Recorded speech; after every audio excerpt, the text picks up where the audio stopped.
Good afternoon. Today I'd like to talk to you a little bit about MoCA, as if we haven't been talking about it, and give you an update of where we're at, talk a little bit about MoCA Access, and then also talk a little bit about MoCA3.0. 大家下午好。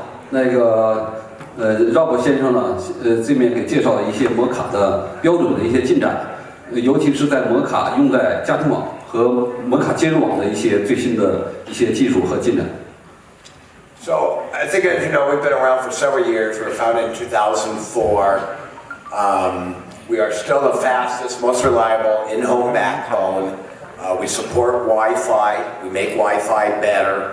We came out with MoCA Access a year ago. We are getting a lot of interest from operators worldwide for that. I'll talk about that in a minute. We passed a standard. We worked with the SCTE, and there's a integration and diagnostic, and it's on our website of how we can interact with DOCSIS 3.1 and MoCA2.0. MoCA 联盟呢是2004年就成立了，那现在呢在很多方面有应用了，包括已经被就是说世界范围内的一些运营商、有线运营商、卫星电视运营商所采用。那MoCA呢现在就是说在美国那边呢也有一个关于跟那个 DOCSIS 兼容的一些文件，这个已经在美国就是经过测试了。OK。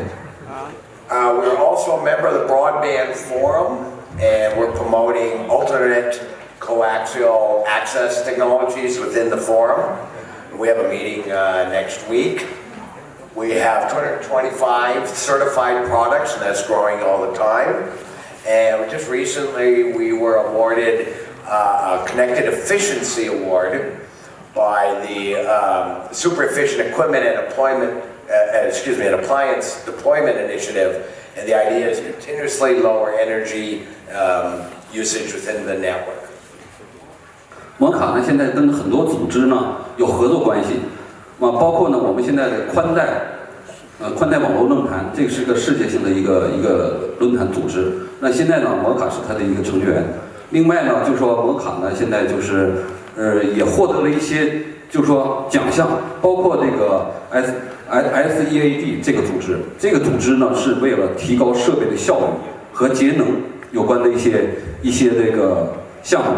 那MoCA 的MoCA 2.0就取得了这个项目的一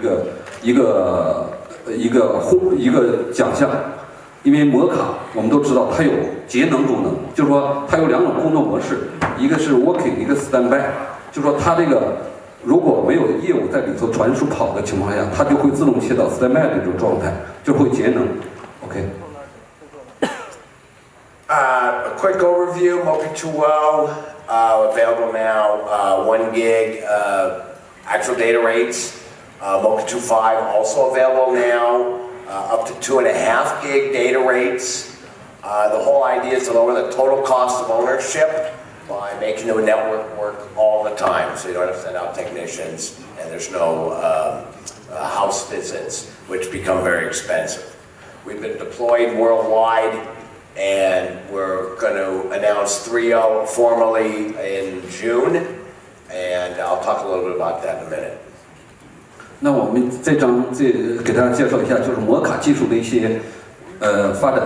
那现在已经公布的MoCA标准呢，有MoCA 2.0，这个它的吞吐量就是实际速率可以达到1个 G。那去年呢，已经就是公布了2.5的一个标准，它的速率可以达到2.5 G。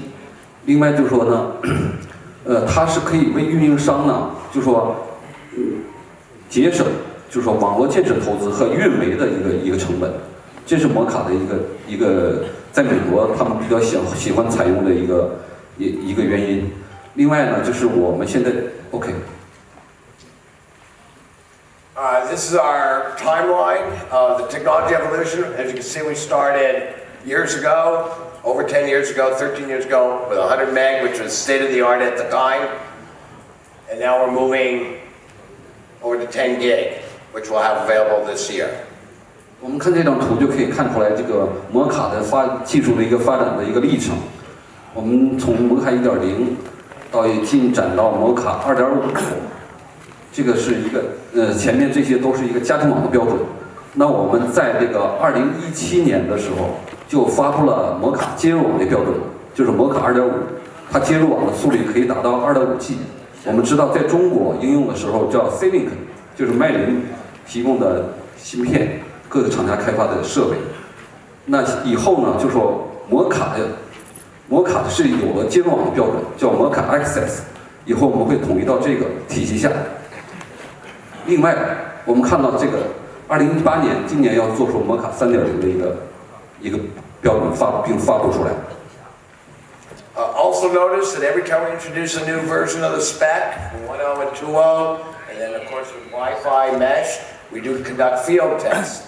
So we're repeatedly and continuously testing the performance and latency and the operational aspects of the spec. 另外就是摩卡呢是一个严谨的系统体系，它不光制出来的标准，它还要进行那个现场的一个测试。这个是大家可以看到找一些资料，好多标准出来了之后，并没有现场进行实际测试。那摩卡呢，其实每一个版本出来都会做现场的测试，包括摩卡2.0，就是实际测试。测试的一个结果，我们看到这个，就说在家庭里90%的同轴插座都可以达到400兆速率，这是在那个美国做的一个测试。MoCA Access, which we have been talking about, but we haven't gotten too much detail as far as what's in it. 2.5 actual data rates upstream, 2 gig downstream. Latency is less than 3, average latency is less than 3 milliseconds. It's a point-to-point. It can serve up to 63 modems.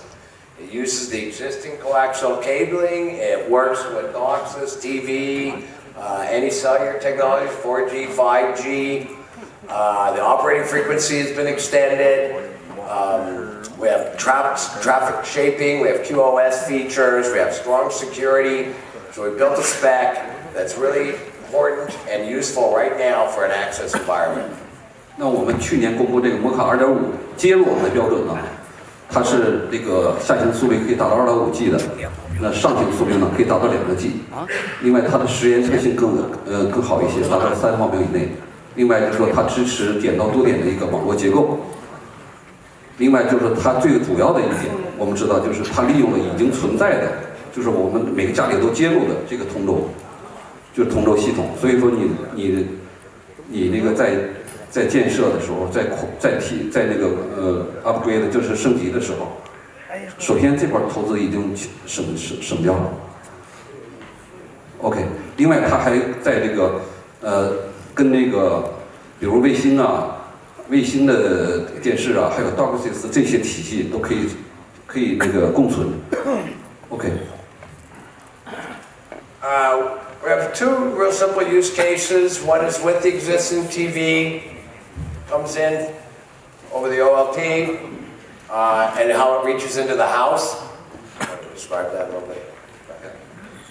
那这张图呢，就给大家演示一下，就是说摩卡2.5的接入系统呢，摩卡接入系统那个在一个应用的一个场景。首先呢，就是说它有，就是说广播电视的体系，就是 broadcast 的这个一个信号。另外呢，就是说 IP 从EPON 进来的一个纯 IP 信号。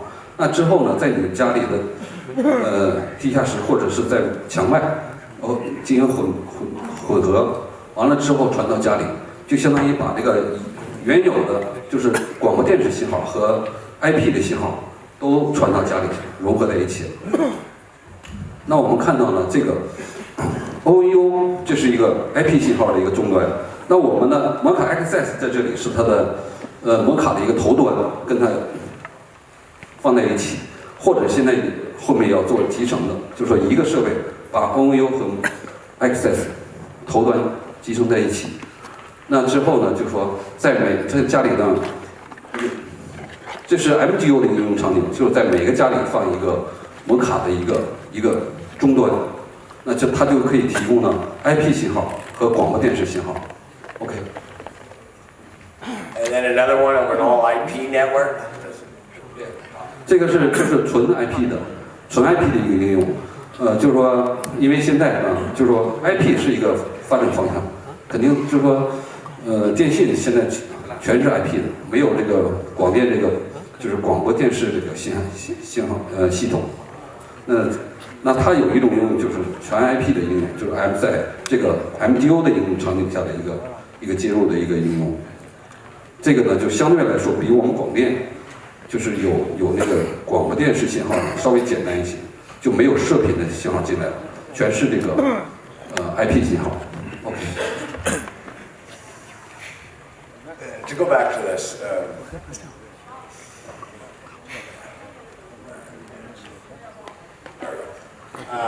As everybody moves and transitions to an all IP network, you carry IP traffic over, fiber, for instance. And how do you get it? So you get fiber to the basement. How do you get it to each unit, each apartment? So you can use the existing coax. So MoCA access serves as a IP transition as well as a fiber extension. 那我们现在其实我们知道，就是说光纤呢，现在传输速率，比如说1胖对称1个 G， 那个 G 胖呢，比如说是现在2.5 G， 完了上行1个 G， 那后面的10 G， 现在我们就10 G 1胖是对称的10 G。那什么能把这个光纤延伸呢？那我们现在就说MoCA这个技术就能把光纤延伸，因为什么呢？它承载的数据率可以达到现在的胖的基本上能跟胖的速率相比，可以相等。比如说我现在1 G 1胖，那我通过这个MoCA也可以把这个速率延伸到每个家庭里，就是说相当于是全 IP 的光纤的一个延伸。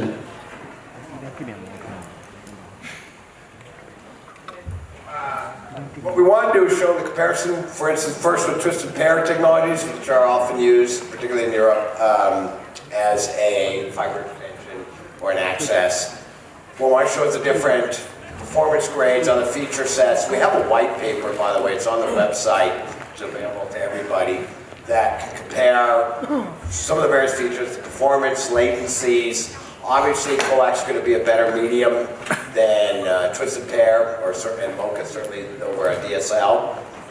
Yeah. 那我们看呢，就是说这张图呢，就可以演示一下，就是说以前使的，尤其是电信使的双绞线，双绞线呢，就是说接到每个家庭里。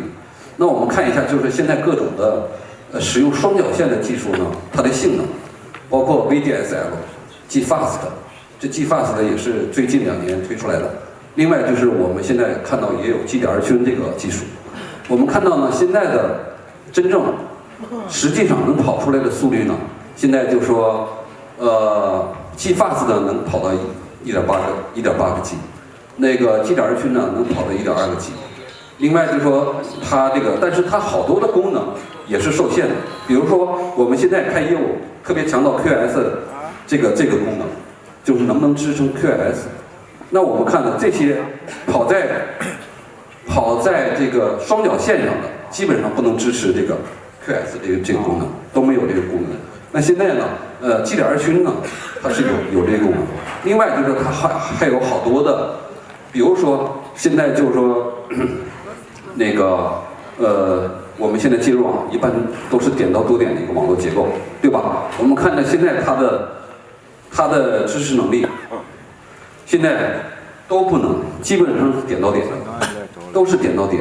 那这种呢，就说装起来，你就发现它的成本是比较高的，因为我们这个MoCA还有胖结构都是点到多点，那它这个都是点到点的一个结构。OK。And then, of course, there's the coax options. So certainly G-Fast over coax are going to double the frequency range, or the frequency.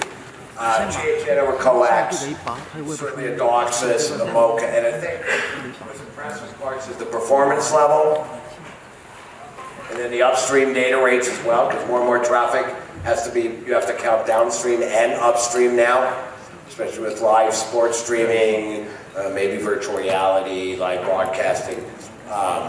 You're going to need an upstream that's also very capable. Certainly DOCSIS is a full duplex in addressing this.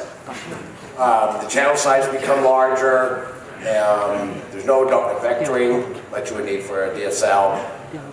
We do coexist with DOCSIS if it's already in the system. Yeah. 那我们再看一下我们这个有线广电有线，包括美国也是有线运营商，包括今天上午我们Comcast的 Patrick， 他就是有线运营商。那我们看看有线运营商特点就是使用同轴。那同轴这些各种技术，我们看了一下，这做了一个MoCA联盟做了一个对比。那我们看，那 GFAS 的也使用同轴，也使用同轴这个介质，包括 G.2 圈也有我们的MoCA Access， 包括我们中国也有使用比较广泛的 DOCSIS 体系。那后面呢还有它的最新的 DOCSIS 3.1。那我们看一下这些同轴基于同轴的技术，我们也做了一个对比。那我们看呢，现在从速率方面，我们的MoCA Access 标准已经达到2.5G 了。那现在呢，DOCSIS 3.0，我们做这个，可能大家比我还清楚。那现在呢，就说，下行800兆到1个G， 上行大概160兆，对吧？这个是现在能跑到的。那 DOCSIS 3.1呢，在美国已经应用了，在中国可能还没有运营商可能已经测试了，但实际上可能还没有应用。但 DOCSIS 3.1的它分2个阶段。那我们看到呢 ，DOCSIS 3.1它下行就是可以达到7个G， 就是说下行可以达到7个G， 那上行呢可以达到1个G。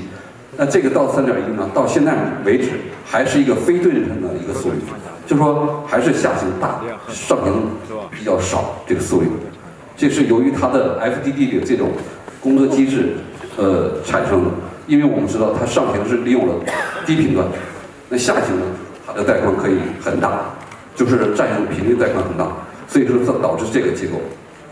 那后面我们会提到 DOCSIS 3.1下一步的演进，今天Patrick 也提到了，叫 DOCSIS FDX。DOCSIS FDX 呢，在这里我就想多说2句，它就是基本上跟我们的MoCA技术靠近了，往里靠了。我们知道MoCA上下行共用同一个频段，共用一个频谱。那现在包括 DOCSIS， 它是上下行是分开的这个频段，所以导致它的速率不对称，上下行速率不对称。但我们的MoCA是什么呢？就是它的上下行速率可分。我们如果这个你认为你这个地区下行的速率比较大，那你就可以60%是下行的速率，40%上行的速率。那这样的话，就能完全能使用你这个业务的需求。但是现在的 DOCSIS 体系，它是因为是 FDD 的这种频分的，所以说它的上下行是不对称的。但是下一步它演进 DOCSIS FDX 也会把这个频段整合，上下行用同一个频谱，这是我们看出来MoCA的一个优势。因为MoCA的技术起源，它就是说上下行共用同一个频段。这个我们看到好多技术后面都往这靠，包括 C-DOCSIS。上次 SCTC 盛志凡在讲 C-DOCSIS 下一步演进也是 FDX。Okay.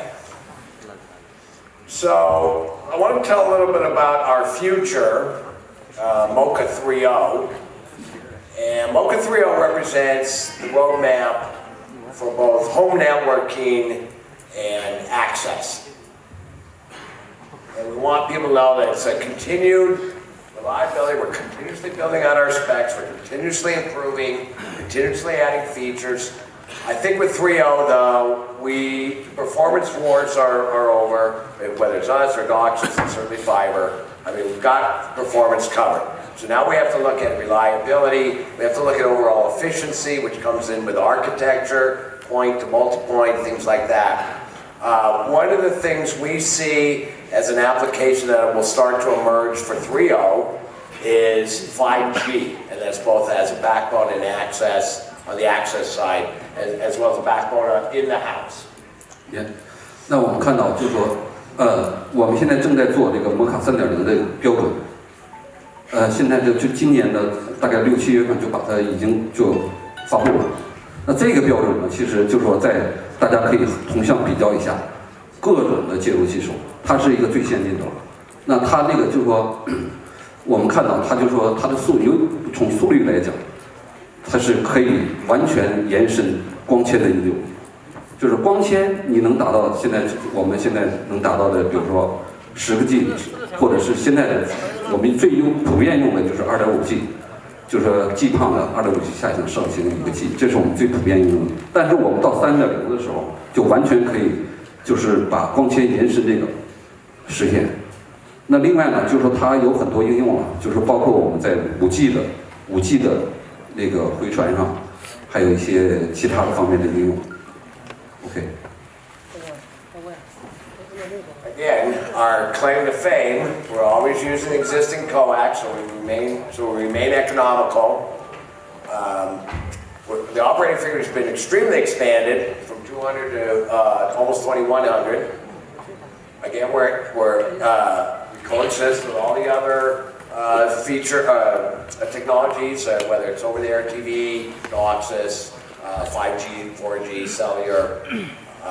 We have extremely high data rates. This puts us up with DOCSIS. So we have 10 gig up to 1600 megahertz channel. We have 5 gig up to 800 megahertz channel.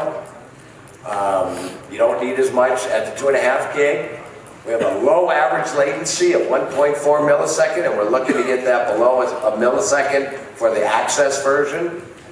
We have QoS, we have strong security privacy features, and we're very energy efficient, which is built into everything we do. MoCA 3.0呢，在今年的6、7月份公布。那这里头呢，先给大家介绍一下它的基本的一些亮点。那就是说呢，第一呢，它就是刚才咱们好多人都谈到了同轴，就是说利用原有的同轴系统就可以做这个3.0的一个技术了。另外就是说，它的频宽是非常可利用的频宽非常大，就是说我们看到是从200到2.7个 G， 但是我们这个可能就是说它是理论上的就是一些东西，我们可能中国的条件，用到1.3、1.4个 G 是没问题的。我们现在同轴包括我们的分配器，这个用到1.3个 G、1.4个 G 我们都已经测试过了，没有问题。另外就是说它还有好多的，比如说它是达到10个 G 的速率，它要用这个利用的频宽度大概用到1.6 G 的频谱。另外就是说它可以做那个5G 的应用，那可以就是说它那个利用800兆的一个带宽就可以。另外就是说它的平均时延只有1.4个毫秒。另外就是它的一些一些比较强的功能，比如说它的加密功能，使用这个128比特的 AES 这种。另外就是还有一些它的节能功能，就是说也是在这里都会有体现。So, MoCA3.0 applications, 10 gig may seem like a lot of bandwidth. However, we think people are going to grow into it. We see as people are building out the networks, especially as people install fiber, you're going to need forever more bandwidth at a more reliable, lower latency rate. It's a roadmap for access. It's a roadmap for MoCA3.0 in the home. It can be used for 5G fixed line convergence. It's an extension for EPON and NGPON. We see some gamings here applications that will require upload-download performance, so it'll need to be symmetrical.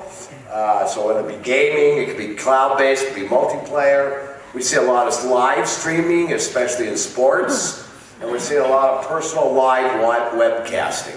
So people distribute their own webcast or anything they're going to send out now. It's always download the movie, but now it's going to be send out the content as well. 对，就是5G 呢，就是那个3.0的应用呢，就是在很多方面了。3.0呢，为什么要推出那个3.0？其实它就是我们都是其实在中国也提，就是说同轴可以跟那个光纤比美。那就说怎么比美？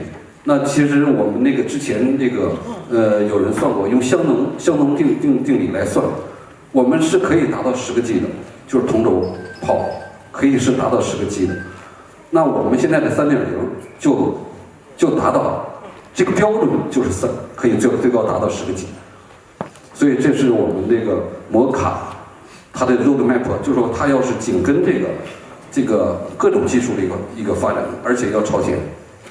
那我们看到呢，就是说它包括 NG 胖，它都可以利用同轴把它延伸下去。就是说 NG 胖大家都知道了是吧？另外就是说它很支持很多的一些，比如包括我们现在的一些5G 的应用。OK。MoCA3 home will be available to the members in June. So that means operators can start talking to our members and our chip vendors and get an idea of when development will start. And MoCA Access will be available probably by the end of this year, 2018. 我们那个现在3.0呢，从现在的进度看，我们是预计在今年的，就是说6月份就是 ready 的，就是公布出来了这个标准。We're saying 2019, but we're trying to accelerate that, so that's why there's a little difference. We want to make it sooner. 对，就说我刚才那个是指那个在家庭网的一个应用。那如果在家庭网的一个技术，那如果在接入网，我们会在2019年摩卡成员来首先要发布出来。OK。So as always, we're ultra fast, we're ultra reliable, we're cost effective. We're constantly building out the spec for faster speeds, lower latency, continuously added functionality and features, and we have been around and are still continuously used worldwide, and we're getting a lot of traction with access also worldwide. 那我们对这个摩卡这种技术和标准做一个总结。我们看到现在横向比较一下，就发现就是说我们这个摩卡技术现在制定出的标准公布出来的应该说是最快的。另外就是说它可靠性非常高，这个是通过什么来体现出来呢？就是我们做的现场测试，我们就是摩卡公布出来之后要做现场测试，做成现场测试大家也看到了。另外就是说呢，它的就是性价比后面也是从几个方面来说性价比。一个是什么呢？它利用原有的介质，这个是一个方面，就节省你这个原有的，你比如说你铺光纤 ，Patrick 已经说了，就是从那个光纤节点到你家里这块儿，如果铺光纤，那绝对贵。在美国你不知道，非常难想象它这个成本。那你利用原有的这个同轴，你就可以节省很多成本。那今天郑总也说了，就是说可能同轴，就是说也有一些问题，就是说它也有些维护啊什么的这些呢就需要我们这个广电的运营商把这个你的网络，包括接头，包括你这些都要整好，这样可以减少很多的一个故障在里头。那我们看到，我还讲一下，就是说那什么呢？摩卡这种技术，从它的制定出标准出来，就是最先进的一个技术。我们看到它的 OFDM 调制方式，它是最先采用的。我们知道，就是 WCS 3.0以下都是 COM 调制，就单载波调制，当时只有这个摩卡技术，也不止，但是就摩卡技术率先采用 OFDM 这种调制方式。另外就是上下行共用同一个频段，这种可以就是使你的上下行带宽可以分配，这是非常先进的。我们看到后面的技术都要往这边靠。OK。Okay, that was it. Thank you.